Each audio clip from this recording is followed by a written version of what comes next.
Ashama harka fuunee daawwattoota keenyaa fi hordoftoota keenya kabajamoo. Qophiin har'a qabannee isinii dhufnes qophii hawaatii fi astiroonoomitiiti. Saniifuu nu waliin tura. Isii babal'inaa. Astiroonaatonni yookiin turistiin hawaa keessatti yoo du'e maaltu ta'ama? Akkamitti awwaalama? Dhaabbanni hawaa Ameerikaa naasaan bara 2025 astiroonaaytii gara hawaatti erguuf akkasuma garuu waggoota kurnan keessatti gara Maarsitti erguuf yaalaa jirti. Nama gara hawaatti erguun hojii ulfaata akkasumas balaa guddaa qaba. Waggoota 60 dabran keessa taateewwan akkanaa kan namoonni 20 ta'anitti du'an bara 1986 hanga bara 2020 hanga bara 2003 jidduutti balaa hawaa naasaa keessatti namoota 14tu du'e. Bara 1967 balaa ergama eeboolaa 3tu du'e. Namoonni 3 kan biroo immoo haleellaa Suwiis 11 bara 1970 takka raawwatame du'an. Imalli hawaa gubbaa rakkisa haalaanis qaala'aa.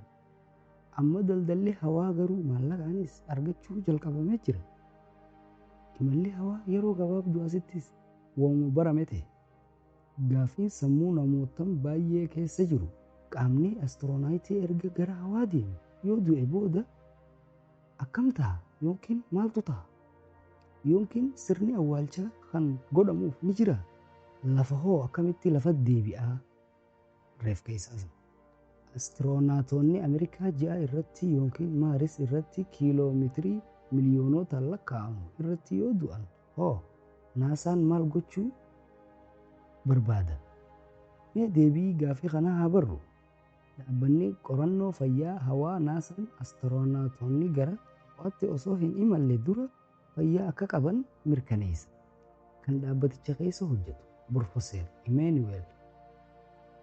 Imaanuweel Urkiyeeta astiroonaatonni tokko hawaa keessa yoo pilaaneetii lafaa gad aanan irratti yoo du'e qaamni isaa sa'aatii muraasa keessa gara lafaatti deebi'uu ni danda'an jedhe.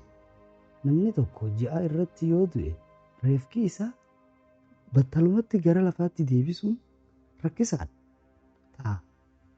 Guyyoota hedduu fudhata. Naasaan dhimmoota kana furuuf pirootokoolii bal'aa qopheessitee jirti.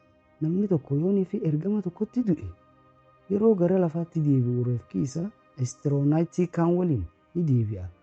Dursi ejeensicha kennuufiin dursa astiroonaayitoonni hafan kaan ilaalanii deebisan. Garuu imalli gara Maaris imala maayilii miliyoona astiroonaaytiin tokko yoo du'e haalli jiru adda ta'a. Namni tokko yeroo fagoo deeman yoo du'e astiroonaaytiin deebisuuf rakkisaadha. Adeemsi kun erga xumurameen booda reeficha deebi'ee argamuuf waggoota fudhachuu danda'a. Hanga sanitti astiroonaayitoonni reeffa kutaa dhuunfaa keessa kaa'uuf itti gaafatamummaa qaban. Oowwaa fi jiini qilleensa gubbaa yeroo hunda qaama reefkaa eeguudhaaf ni gargaara. Iddoowwan akka hawaa yookiin saatalaayitiittis awwaaluun ni danda'ama. Garuu Maaris adda waan ta'eef hojjechuun rakkisaadha. Baakteeriyaa fi orgaaniizimii biroo qaama keessaa bahan